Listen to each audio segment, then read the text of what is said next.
What's up guys? Meron naman tayong tanggap na isang Tecno Pop 5 LTE. Nagkabasag-basag yung kanyang LCD kaya ayan na niyang mag-display. Ito guys, titingnan natin sa ilalim kung anong kanyang problema. Kung mag-display pa ba to. Papalitan natin to ng LCD at ng magkaalaman.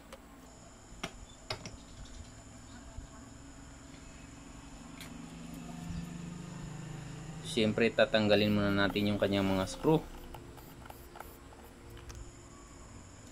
Pati yung kanyang battery.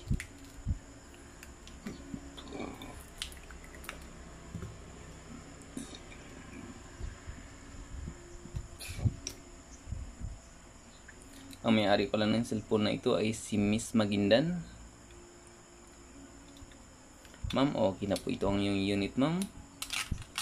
Sinusubukan natin pong ayusin. Check natin kung gumagana ba kapag papalitan natin ng LCD.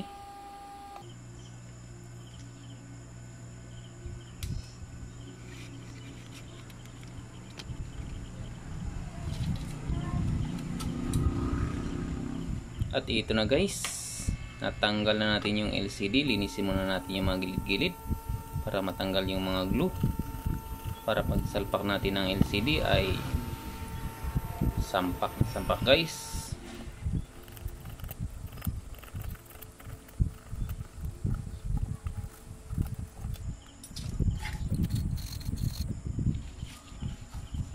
Ito na rin yung ating bagong order na LCD.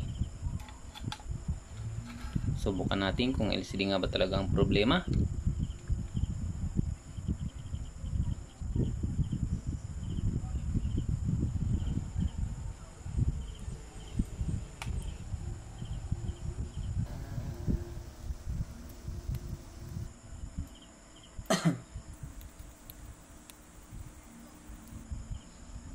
Ito guys, nag-charge na siya ng 2% at nag-power on.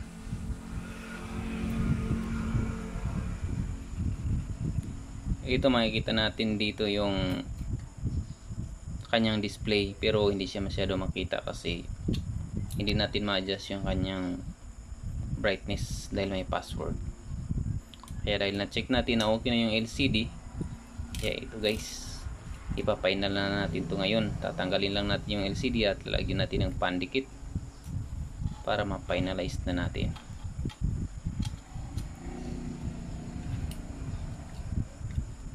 Tatanggalin natin itong blue na ito kasi nagdaragdag yan sa kapal ng LCD. Pero mapwede yung warranty.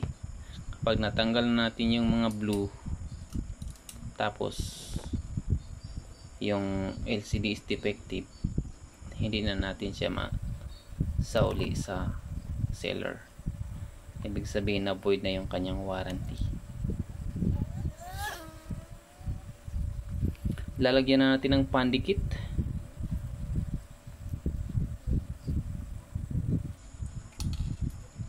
Saka natin ipabalik ulit yung LCD.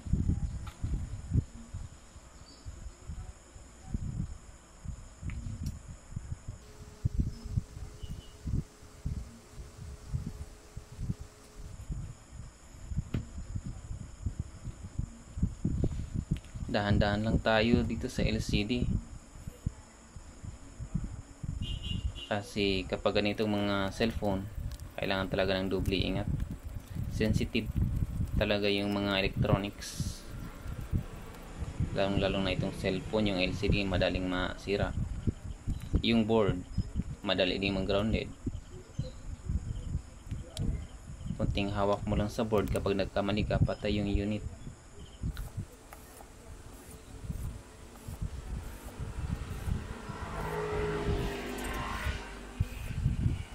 Ito na guys, pinabalik na natin yung mga screw.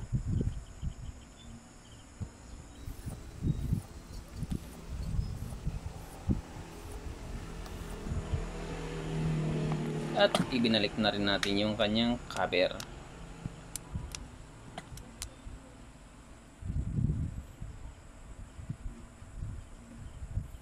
I-turn on naman natin.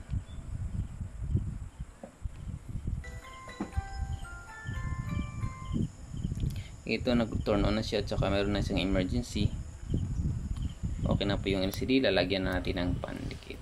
So ito na yung final guys, mga 1 to 2 hours pwede na po matanggal.